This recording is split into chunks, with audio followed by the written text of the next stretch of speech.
इशिता की हुई तबीयत खराब। दोस्तों, ये है मोहब्बतें के इस एपिसोड में जहाँ पर कि इशिता रमन से कहती कि मुझे पीहू को सच बता देना चाहिए कि मैं ही उसकी असली माँ हूँ। क्या पता उसका नजरिया बदल जाए, क्योंकि शगुन बहुत ज्यादा केयरलेस हो चुकी है, वो हमारी बेटी का सही ध्यान नहीं रख रही है। रमन साफ इनकार करके समझाता है कि हम ऐसा बिल्कुल भी नहीं कर सकते हैं, पीहू अभी छोटी बच्ची है। इशिता कहती है कि आजकल के बच्चे बहुत ज्यादा समझदार हो चुके हैं, क्या पता पीहू हमारी बात को समझे।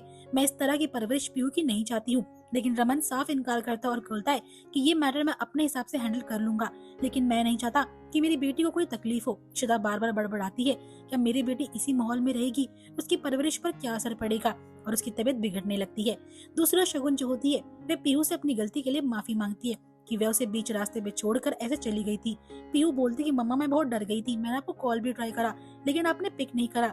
यहाँ पर शगुन जो होती है अपनी बातों में उसे फंसाकर बोलती है कि तुम्हारे लिए एक प्लान है, अगर तुम बुरा ना मानो तो।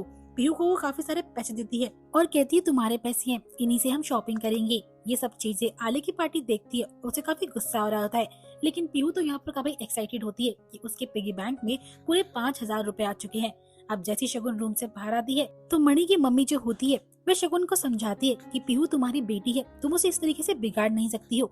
लेकिन शगुन बोलती है आप मेरी सास हो। मणि की मम्मी आपका राइट मेरे पर है, आप मुझे जो कुछ बोलिए, लेकिन पीहू उस पे मेरा राइट है, वो मेरी बेटी है, मैं जानती हूँ कि मुझे उसकी परवरिश कैसे करनी है। आले की पार्टी को शगुन का बिहेवियर बिल्कुल भी पसंद नहीं आता है। वह बोलती छोटी सी बच्ची को तुम बिगाड़ रही हो लालच देकर। लेकिन शगुन बोलती है आप प्लीज मेरे मैटर में ना बोले तो ज्यादा अच्छा होगा। ये सब कहकर शगुन वहाँ से चली जाती है। आले की पार्टी को पीहू की बहुत फिक्र हो रही होती है और दूसरी ओर इशिता की तबीयत बिगड़ती है। सिमरन उसके पास आती है और पूछती है कि मेरा एसी का रिमोट नहीं चल रहा है, और इशिता की हालत देखकर वह घबरा जाती है। वह बोलती कहीं तेरा बीपी तो नहीं बढ़ गया, तू आराम कर, मैं मशीन लेकर आती हूँ। यहाँ पर इशिता जो होती है बैटरी ठीक कर देती है, लेकिन तभी वह सिमरन को बताती है कि मुझे अपने बच्चों की बहुत फिक्र हो रही है। वहाँ पर शगुन पीहू का ध्यान नहीं रखती है। मेरा बेटा आदित्य अपने प्यार को साबित करने के लिए टेस्ट दे रहा है, मेरे तीनों बच्चे परेशान है, मैं ये सब नहीं दिख पा रही हूँ। लेकिन सिमरन कहती तेरा बीपी बढ़ा हुआ है, तुझे अपनी हेल्थ का ध्यान देना चाहिए। नेक्स्ट मॉर्निंग रूही जो होती है अपनी मैनेजर से कहती है कि प्लीज आप थोड़ी देर के लिए कंसर्ट वगैरह कैंसिल कर दीजिए। रमन ये सारी बातें सुनता है। यहाँ पर रूही कहती है कि मेरी मम्मी की तबीयत ठीक नहीं है और मुझे उनकी हेल्थ का ध्यान रखना होगा, इसी के लिए मैं अभी कोई रिकॉर्डिंग्स या कंसर्ट नहीं कर सकती हूँ अटेंड। रमन बोलता है रूही से कि तुम्हें अपनी माँ की कितनी फिक्र है, लेकिन तुम अपना करियर दांव पर क्यों लगा रही हो। रूही बताती कि इशिमा की तबीयत बिल्कुल भी ठीक नहीं है, उनका बीपी जो है वो बढ़ चुका है और मुझे उनकी केयर करनी होगी। लेकिन रमन कहता है कि वो सब मैं देख लूंगा, उसकी फिक्र तू मत कर, मैं उसे इम्प्रेस कर लूंगा और उसे ठीक भी कर दूंगा, लेकिन तुम्हें अपने करियर पर फोकस करना चाहिए। रूही कहती है कि ठीक है पापा। रमन डिसाइड करता है कि वह पीहू की प्रॉब्लम भी सॉल्व कर देगा।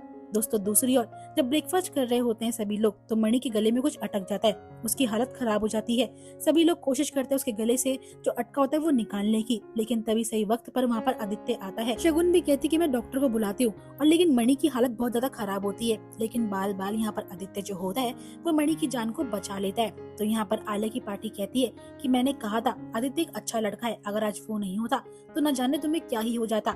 मणि जो होता है वो आदित्य को थैंक्स बोलता है। अब उसकी कॉल आ रही थी तो आदित्य उस फोन कॉल को उठाता है और वे बोलते कि अंकल आपके ऑफिस से कॉल आ रही है, मैं उन्हें बोल दूंगा कि आप अभी रेस्ट कर रहे हो। अभी मन्नू को लगता है कि शायद आदित्य इतना बुरा लड़का नहीं है, लेकिन आले की पार्टी तो अच्छी तरह से उससे इम्प्रेस हो चुकी है और वह मणि को भी यही समझाती है कि अगर आज आदित्य ना होता तो पता नहीं क्या हो जाता, इसलिए तुम्हें आदित्य के बारे में सोचना चाहिए। दूसरी ओर आदित्य जो होता है ये सारी बातें अपनी इशिमा को बताता है और इशिता को आदित्य पर काफी प्राउड फील होता है। वह रमन के साथ उसी की फेवरेट कॉफी शॉप पर आई होती है। रमन से पूछती है कि इतना सब कुछ मेरे लिए क्यों कर रहे हो, इतनी पैम्परिंग क्यों। तो यहाँ पर रमन बोलता है कि बस तुझ पे प्यार आ रहा है मदरासन, और जितना भी कर रहा हूँ इससे बस तू ठीक रहनी चाहिए। क्योंकि इशिता के हेल्थ इश्यूज चल रहे हैं तो रमन को उसकी फिक्र हो रही होती है, बस इसीलिए इतनी पैम्परिंग कर रहा होता है। अब यहाँ पर आलिया आती है उसी रेस्टोरेंट में, इशिता उसे देखकर खुश होती है। लेकिन यहाँ पर मैं बताती है कि घर पर सभी लोग आदित्य से काफी इम्प्रेस है, मेरी पार्टी तो उसकी फैन हो चुकी है, इवन अप्पा भी ज्यादा स्ट्रिक्ट नहीं है। और इशिता को ये सब सुनकर अच्छा लगता है और वह बोलती है मुझे अपने बेटे पर पूरा भरोसा है, वो बहुत जल्द तुम लोगों का दिल जरूर जीतेगा। अब रमन जो होता है बात ही बात में कहता है कि मुझे आलिया से क्लाइंट के बारे में बात करनी है। इशिता तब तक तुम कॉफी ऑर्डर कर आ जाओ। लेकिन जब आलिया पूछती कि कौन से क्लाइंट के बारे में बात करनी तो रमन उसे धमका के बोलता है कि मेरे बेटे से दूर रहो, तुम्हारी पार्टी या फिर मणि खुद भी इस रिश्ते के लिए राजी हो जाए, लेकिन मैं कभी इस रिश्ते के लिए राजी नहीं हूँगा, इसलिए अच्छा है कि तुम आदित्य को वापस घर भेज दो। आदित्य से ये बातें आलिया शेयर करती है और वह वैसी अपनी इशिमा की हेल्थ को लेकर काफी परेशान होता है। तभी आलिया उसे एक आइडिया सजेस्ट करती है और ये आइडिया जो होता है आदित्य को काफी पसंद आता है और वह फोन कॉल करता है किसी को ताकि उसकी हेल्प हो सके। दूसरी ओर रूही ने आज सारा खाना बनाया होता घर वालों के लिए और अपनी इशिमा का फेवरेट फूड, ताकि उनको किचन की टेंशन ना हो। इशिता और रमन इस बात से काफी इम्प्रेस होते हैं, लेकिन तभी वहाँ पर सभी लोग रोमी के बारे में पूछ रहे होते हैं। मीका बताती है कि रोमी किसी काम से गया हुआ है, जैसे वो आएगा तब हम साथ में डिनर कर सकते हैं। इशिता जो होती है काफी ज्यादा खुश हो रही होती है कि उसके सभी बच्चों से कितना ध्यान रख रहे हैं। इनफैक्ट संतोषी भी समझाती है कि तुझे अपनी हेल्थ का ध्यान रखना चाहिए। तभी घर में एंट्री होती है आलिया की। रोमी बताता है जिस तरीके से हमारा बेटा आदि वहाँ रह रहा है, इसी तरीके से आलिया अब इस घर में रहेगी। हम भी तो देखे क्या वे हमारी बहू बन सकती है फिर नहीं बन सकती है। अब रूही उससे पूछती है कि सब ठीक थे, तुम यहाँ पर क्यों आई हो? तो आलिया बताती है कि बस आदित्य को इशिमा की फिक्र हो रही है। मैं जानती हूँ उनका ध्यान रखने के सभी लोग हैं, लेकिन बस मैं भी चाहती हूँ कि मैं भी रमन अंकल का दिल जीत लूँ। और दोस्तों यहीं पे एपिसोड एंड हो जाएगा। आई होप आपको आज की वीडियो पसंद आई होगी। अगर वीडियो अच्छी लगी तो वीडियो को लाइक शेयर करना मत भूलेगा एंड नेक्स्ट एपिसोड की अपडेट के लिए इस चैनल को जरूर सब्सक्राइब कर लीजिएगा।